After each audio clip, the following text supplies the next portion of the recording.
اگر میں انہیں پسند نہیں آئی تو وہ اپنا خوف اس سے شیئر کر گئی تو ان کی پسند خراب ہے۔ مقابل لاپرواہی سے بولا، اس کے نزدیک اس کی بیوی میں نقص نہیں تھا، جو لوگ اسے پسند نہ کریں ان کی پسند میں نقص تھا۔ Welcome to our channel novels by Hasan Kamal. السلام علیکم لسنر، کیسے ہیں آپ سب لوگ؟ آئی ہوپ آپ لوگ سب ٹھیک ہوں گے، خیریت سے ہوں گے۔ جناب میں آپ لوگ کے لیے لے کر آئی ہوں حسن کمل کا ناول دھڑکتے دل کی قسط نمبر 51 لے کر۔ تو آئیے ہم اسٹارٹ کرتے ہیں۔ سر مجھے لگتا ہے مس سینی سچ بول رہی ہیں، میں نے دیکھا ان کے گھر کا شیشہ ٹوٹا ہوا تھا، اور نہ صرف شیشہ ٹوٹا ہوا تھا بلکہ ان کی بیٹی کتنی ڈری سہمی تھی۔ ابھی وہ اپنے کیس کے متعلق بات کر ہی رہی تھی کہ اس نے دیکھا معاویہ کا تو دھیان ہی نہیں ہے۔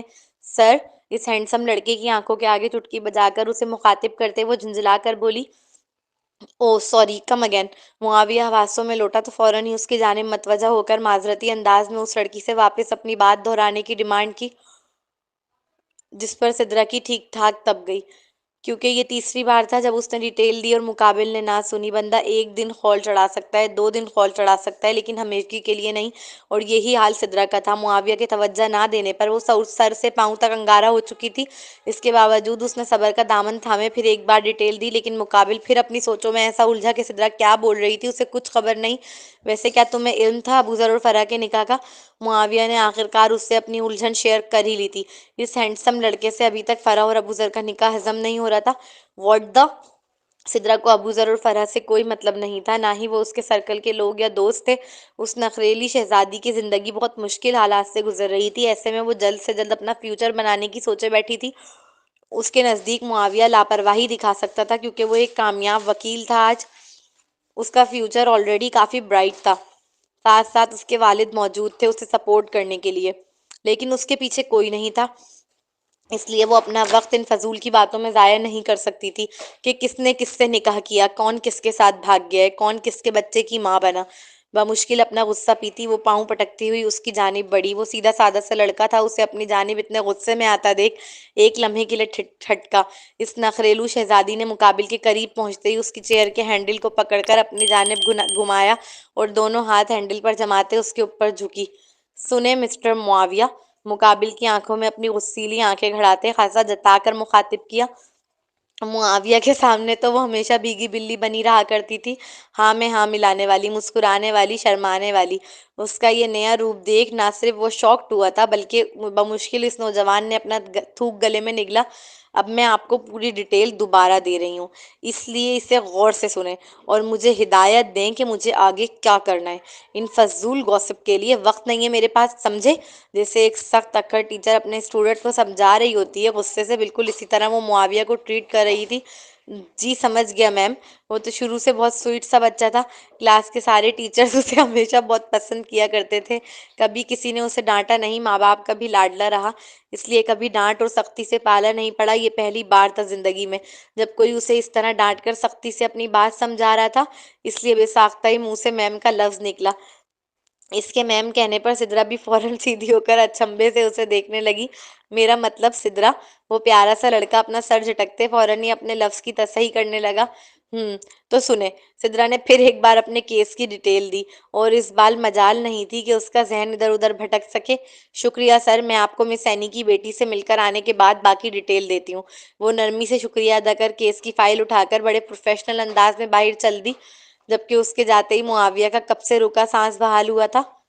اف، کچھ زیادہ ہی کڑک ہے، وہ گہرا سانس لیتے مسکرا کر بولا، اور پھر اس کا دماغ واپس ابوذر اور فرح پر پہنچ گیا۔ اس نے فوراً ہی اپنا سیل نکالا۔ اوئے سچ سچ بتا، کب سے اسٹارٹ تھا سب کچھ؟ پوری ڈیٹیل چاہیے مجھے۔ ابوذر کے کال ریسیو کرتے ہی وہ بڑے حق سے گویا ہوا، جس پر مقابل ہلکا سا مسکرا دیا۔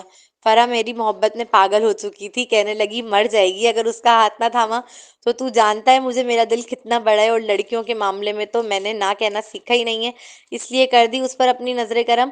وہ کچھ زیادہ ہی بڑھائیاں مار رہا تھا، یہ دیکھ معاویہ نے اپنی پیشانی مس دی، اور مقابل کی بات سننے کے ساتھ ساتھ دھاگا لپیٹنے والے انداز میں اپنا ہاتھ ہوا میں ہلاتا رہا۔ چل چل پھینکنا بند کر اور سچ بتا کیا سین ہے؟ تم دونوں تو کتے بلی کی طرح لڑتے رہتے تھے، پھر یہ نکاح کیسے؟ معاویہ کے اشتیاق بھرے لہجے میں پوچھتے ہی دوسری جانب کچھ دیر کے لیے خاموشی چھائی، جیسے وہ ٹھیک الفاظ تلاش کر رہا ہو، پھر گمبھیر لہجے میں کہا، بس یوں ہی دل کو لگ گئی ٹھا کر کے۔ ابوذر نے اپنے دل کے مقام پر ہاتھ رکھ کے یوں ہی نہیں کہہ دیا تھا، وہ جانتا تھا اس کا دل دھڑکتا ہے اس لڑکی کے لیے۔ اب اس کا جواب سن، معاویہ مسکرا دیا۔ اگلا سین۔ ابو ذر یہ لو، وہ ایک لمبی سی لسٹ اسے پکڑاتے ہوئے بولی۔ کیا ہے یہ؟ وہ لسٹ پر ایک سرسری سی نگاہ ڈالتے ہوئے اس کی جانب دیکھ استفسار کرنے لگا۔ سامان کی لسٹ ہے، کرن آ رہی ہے آج مجھ سے ملنے۔ سوری تمہیں بغیر بتائے اسے انوائٹ کر لیا، دراصل وہ بہت پریشان تھی، اسے لگ رہا تھا کہ میں خوش نہیں ہوں تمہارے ساتھ، تو میں نے اسے مطمئن کیا اور اسے مزید مطمئن کرنے کے لیے ویکنڈ کی دعوت دے دی تھی، بس تمہیں بتانے کی ذہن سے نکل گئی، مجھے صبح ہی یاد آیا، اس لیے پوری لسٹ بنا دی ہے۔ پیسے کی فکر مت کرنا، پیسے میں بھر دوں گی، بس تم سامان لے آؤ۔ کون نہیں جانتا تھا ابو ذر رحمان کتنا شوم آدمی ہے، وہ 1 روپیہ بھی بڑا سنبھال کے رکھتا تھا اپنا پیسوں کی بات پر۔ اس نے چھوٹی آنکھیں کر مقابل کو گھورا، زندگی میں پہلی بار اسے کسی کا پیسوں کے متعلق بات کرنا برا لگا، ورنہ وہ تو اس قدر شوم آدمی تھا کہ پیسوں کے معاملے میں اپنے جگری یاروں کو بھی نہ چھوڑے۔ ابھی اتنا برا وقت نہیں آیا ابو ذر رحمان کا کہ تم سے پیسے لے، وہ منہ بسور کر بولا۔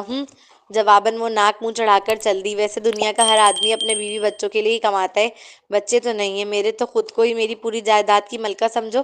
ابھی وہ ایک قدم بھی نہ چلی تھی کہ مقابل نے اس کا ہاتھ پکڑ کر اپنا سر پیچھے سے کھجاتے نادان اور بھولی سی مسکراہٹ لبوں پہ سجائے کہا۔ پہلا جھٹکا جو ہارٹ بیٹ مس کرنے پر مجبور کر گیا، وہ تھا اس کی عزت اور مرتبہ دینے والی جملہ، اور دوسری ہارٹ بیٹ اس نوجوان کی مسکراہٹ پر اسکپ ہوئی۔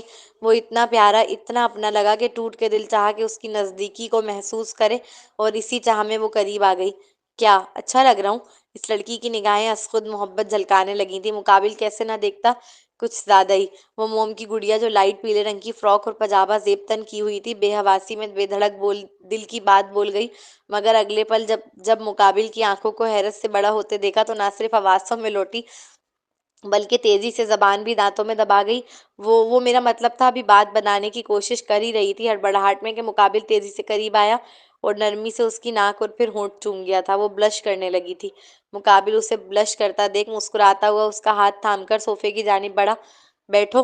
اس کے گال مارے شرمندگی کے مکمل لال ہو چکے تھے، وہ اس قدر نظر جھکائے ہوئے تھی کہ لگ رہا تھا زمین میں کچھ تلاش کر رہی ہے۔ اسے بٹھانے کے بعد ابو ذر اس سے بالکل لگ کر بیٹھا۔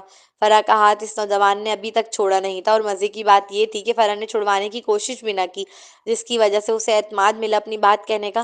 دیکھو فرح، میں جانتا ہوں تم نہیں چاہتی تھی کہ ہمارے نکاح کا کسی کو علم ہو، لیکن میں نے اپنے غصے میں آفس میں بتا دیا، جس سے یہ خبر ڈیڈ کے کانوں تک پہنچ گئی۔ اب وہ تم سے ملنا چاہ رہے ہیں، نہ صرف وہ بلکہ میری پوری فیملی۔ فیملی کا سن فرح اسے پریشان نظروں سے دیکھنے لگی۔ فیملی میں کون؟ دادا دادی، پھپھو پھوپھا، چاچا چاچی، ان کے بچے، سب؟ وہ ڈر رہی تھی اپنی سسرال والوں سے ملنے میں، اور کیوں کرنا ڈرتی؟ وہ جانتی کیا تھی ابو ذر کے متعلق؟ نہ تو وہ اپنے شوہر کے متعلق کچھ جانتی تھی، اور نہ ہی اس کے گھر والوں کے سوائے اس کے کہ وہ ایک بہت امیر کبیر لوگ ہیں، جبکہ وہ ٹھہری ایک مڈل کلاس لڑکی۔ پھر اس کے والدین بھی تو نہ تھے اسے سپورٹ کرنے کے لیے۔ اگر سسرالیوں نے پوچھا والدین کے متعلق تو وہ کیا جواب دے گی؟ یہ سوچ بھی وہ مزید شرمندہ سی ہونے لگی۔ اسے یقین تھا کہ ابو ذر کے گھر والوں کو وہ سمجھ نہیں آئے گی۔ شدید خوف لاحق ہوا کہ کہیں وہ ابو ذر کو فورس نہ کریں اسے چھوڑ دینے پر۔ وہ خود نہیں جانتی وہ کیوں اتنا ڈر رہی تھی۔ اسے کون سا ابو ذر کے ساتھ ہمیشہ رہنا تھا؟ کیا ایسے کیوں خوفزدہ ہو رہی ہو جیسے کھا جائیں گے تمہیں؟ مقابل دیکھ سکتا تھا اس کے چہرے کے رنگوں کو اڑتے ہوئے۔ وہ استدعائیہ انداز میں استفسار کرنے لگا۔ اگر میں انہیں پسند نہیں آئی تو؟ وہ اپنا خوف اس سے شیئر کر گئی۔ تو ان کی پسند خراب ہے، مقابل لاپرواہی سے بولا۔ اس کے نزدیک اس کی بیوی میں نقص نہیں تھا، جو لوگ اسے پسند نہ کریں ان کی پسند میں نقص تھا۔ اگر انہوں نے تمہیں فورس کیا مجھے چھوڑنے پر تو؟ اس نے پھر اپنا ایک اندیشہ اس سے شیئر کیا۔ تو میں چھوڑ دوں گا، وہ بڑی بے نیازی سے گویا ہوا۔ تو مقابل اپنا سا منہ لے کر اسے تکنے لگی۔ چھوڑ دو گے؟ اس لڑکی کو شاید خود بھی خبر نہ ہو کس قدر شکوہ در آیا تھا اس کے لہجے میں۔ ہاں، وہ اس کی آنکھوں میں جھانکتے تصدیق کرنے لگا۔ تم واقعی مجھے چھوڑ دو گے؟ اس بار وہ رو دی تھی۔ ہاں، مانا وقتی کی قید ہمیشہ وہی لگایا کرتی تھی، لیکن اب وہی تھی جو اس قید سے آزادی کی چاہ رکھنے لگی تھی۔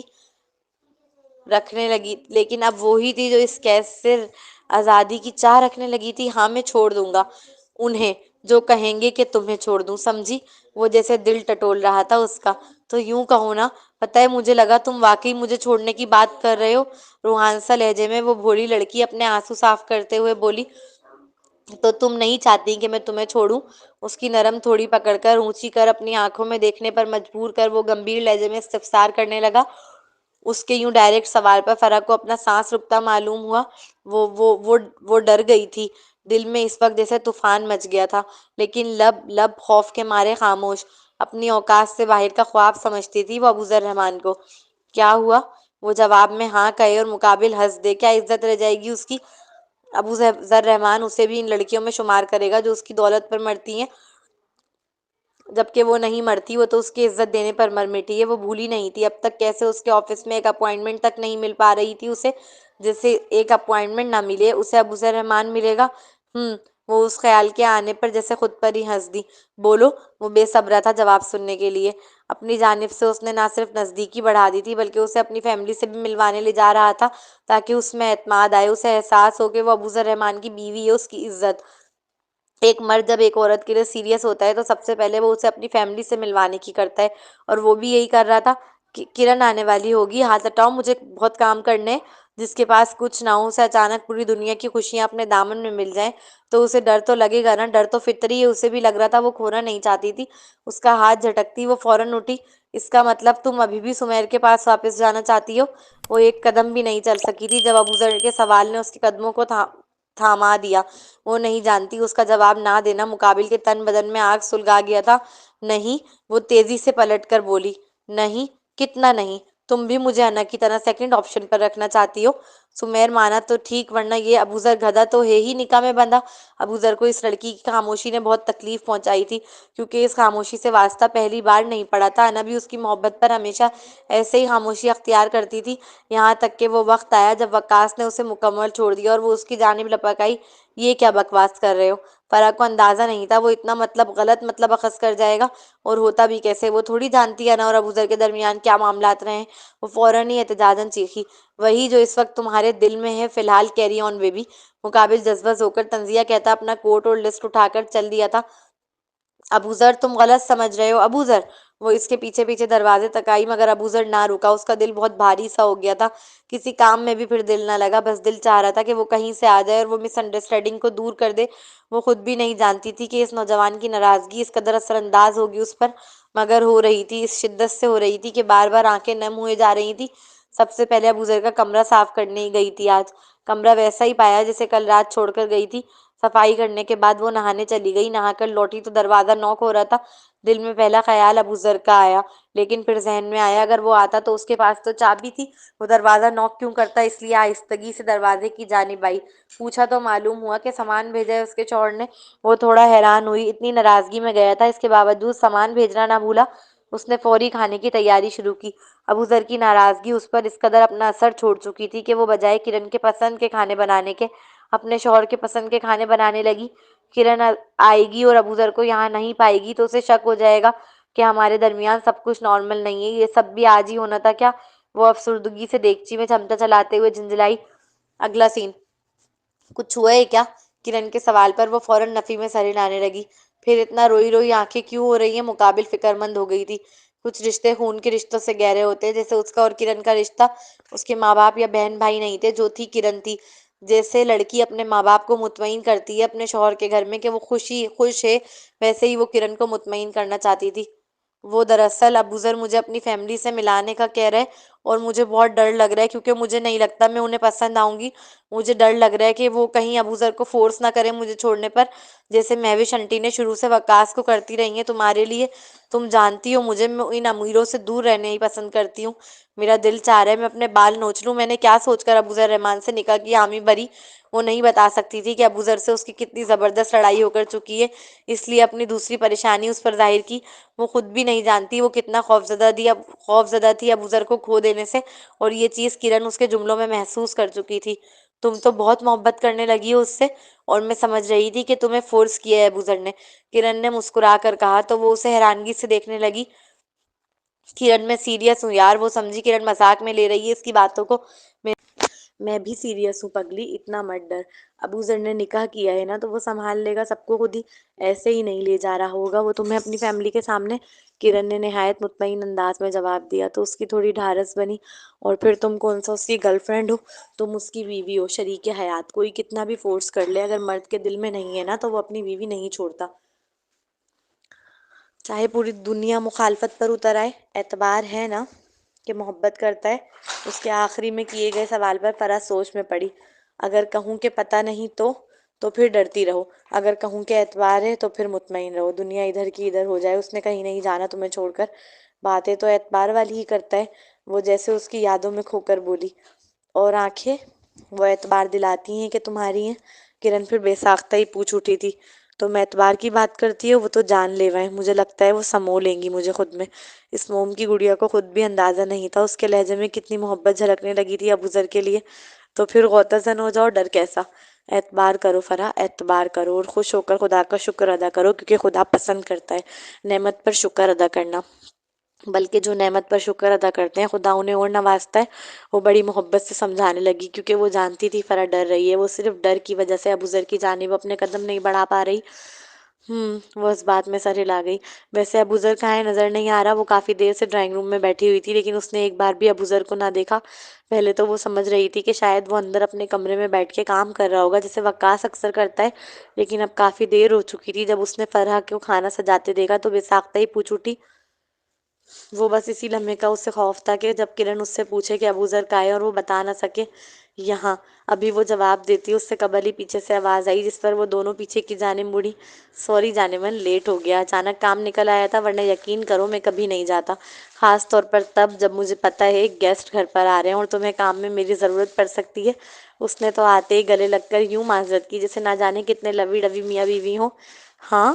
وہ تو بے یقینی سے بس اپنے شوہر کو ہی دیکھتی رہ گئی، جبکہ ابوذر ساری بات سنبھال کر کوٹ اتار کر سائڈ صوفے پر رکھ آستینیں فولڈ کرتا ہوا کھانا لگانے کھڑا ہو گیا۔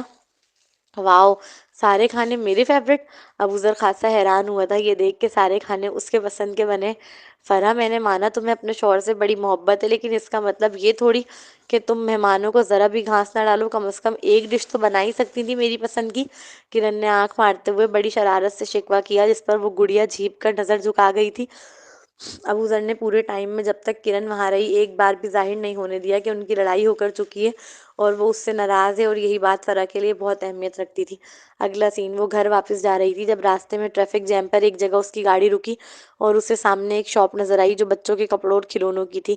وہاں ایک بہت خوبصورت لال رنگ کا بیبی گرل سوٹ لگا ہوا تھا۔ اس سوٹ کو دیکھ وہ خاصا رنجیدہ سی ہو گئی۔ یہ سوٹ خریدنا میرے نصیب میں شاید ہے ہی نہیں۔ وہ کرب کی شدت سے آنکھیں موند کر بڑبڑائی، نہ جانے دل میں کیا سمائی کہ اس نے گاڑی رکوائی اور شاپ کی جانب بڑھ گئی۔ عمر نے جب اسے بچوں کے کپڑوں کی دکان میں داخل ہوتے دیکھا تو وہ افسردہ سا ہو کر وقاص کو کال ملا دی۔ وہ دیکھ چکا تھا کرن کی آنکھوں میں آنسو تھے جب وہ شاپ میں داخل ہوئی، اور یہی بات اس نے وقاص کو بتائی۔ لوگ اپنے مفاد کے لیے اتنا گر جاتے ہیں کہ دوسروں کی فیلنگز کا، دوسروں کے جذبات کا، دوسروں کے احساسات کا خیال ہی نہیں کرتے۔ مہوش خاتون جیسے مفاد پرست لوگ دنیا میں بھرے پڑے ہیں جو دوسروں کی تکلیف کو تکلیف سمجھتے ہی نہیں ہیں۔ مجھے ایک صحت مند عورت کو اس مقام پر پہنچا دیا اس عورت نے مالک کہ میں بچوں کے کپڑے دیکھ کر رو رہی ہوں، میرا کلیجہ پھٹ رہا ہے، مجھے بچے کی تڑپ ہو رہی ہے، اور وہ ظالم عورت وہ سکون سے زندگی بسر کر رہی ہے۔ یا خدا، اس نے وہ سوٹ ہاتھ میں لیا اور بلک بلک کر رونے لگی۔ اس نے بددعا نہیں دی، اس نے تو صرف اپنے خدا کو اپنا غم بیان کیا جو جان لے رہا تھا اس کا اس لمحے۔ لوگ نہیں جانتے مظلوم خدا کے بڑا قریب ہوتا ہے، جب وہ تڑپ کر روتا ہے نا تو عرش بھی ہل جاتا ہے۔ بے شک اللہ صبر کرنے والوں کے ساتھ ہے، بے شک وہ نہیں بھولتا، ہم بھول جاتے ہیں لوگوں کے ستم، وہ نہیں بھولتا۔ اور یہ جملہ کہ وہ نہیں بھولتا مجھے بہت سکون دیتا ہے، راحت پہنچاتا ہے۔ وہ نہیں بتا سکتی تھی کسی کو وہ کس قدر خوفزدہ تھی اس بات کو لے کر کہ لوگوں کو اگر اس کی بیماری کا پتہ چل گیا تو اسے بانجھ کہیں گے۔ یا اللہ، لوگ مجھے بانجھ کہیں گے، میں بانجھ نہیں ہوں یا اللہ۔ وہ آسمان کی جانب دیکھنے لگی۔ مراد اس کی بزرگی اور برتری کی تھی، گویا وہ سب سے بڑا ہے اور ہر چیز پر قادر ہے۔ اس کے دل کو جس بات کا سب سے زیادہ خوف تھا اس نے بس وہ کہا، اپنے رب سے کہا، گویا چپکے چپکے بات کی، اور پھر آنکھیں موند کر اپنے آنسو صاف کرنے لگی۔ اس نے وہ ڈریس خرید لیا تھا، وہ خود بھی نہیں جانتی کیوں، لیکن بس وہ سوٹ کو خیر خرید کے باہر آ گئی۔ اس کے گاڑی میں آ کر بیٹھتے ہی عمر نے گاڑی سٹارٹ کی۔ ابھی کچھ دیر کی مسافت ہی طے کی تھی کہ اچانک عمر نے گاڑی کو زبردست بریک لگایا۔ کیا ہوا؟ اس نے یوں بریک لگایا تھا کہ کرن کا سر آگے والی سیٹ سے ٹکراتے ٹکراتے بچا۔ وہ خود کو سنبھالتی اپنے بال کان کے پیچھے کرتے پریشان ہو کر استفسار کرنے لگی، ایک بچی روڈ پر پڑی ہے؟ عمر نے سامنے روڈ پر لیٹی کم عمر بچی کو پریشان نظروں سے تکتے کرن کو بیک ویو مرر میں دیکھ کر اطلاع دی۔ بچی؟ وہ الجھی۔ جی میم، لگ تو بچی ہی رہی ہے، آپ کہیں تو میں دیکھوں؟ عمر کے پوچھتے ہی وہ فوراً بولی، میں ابھی چلتی ہوں دیکھنے۔ نہیں میم، یہ آج کل لوٹنے کے طریقے بھی ہوتے ہیں، آپ اندر ہی رہیں گاڑی میں دیکھتا ہوں۔ اگر خدا نہ خواستہ مجھ پہ کوئی حملہ وغیرہ ہوتا ہے تو آپ خود کو اندر گاڑی میں لاک کر لیجیے گا اور سر کو فون کر دیجیے گا۔ عمر کے اسے ہدایت دیتے ہی وہ تھوڑا گھبرا گئی تھی۔ یا اللہ رحم۔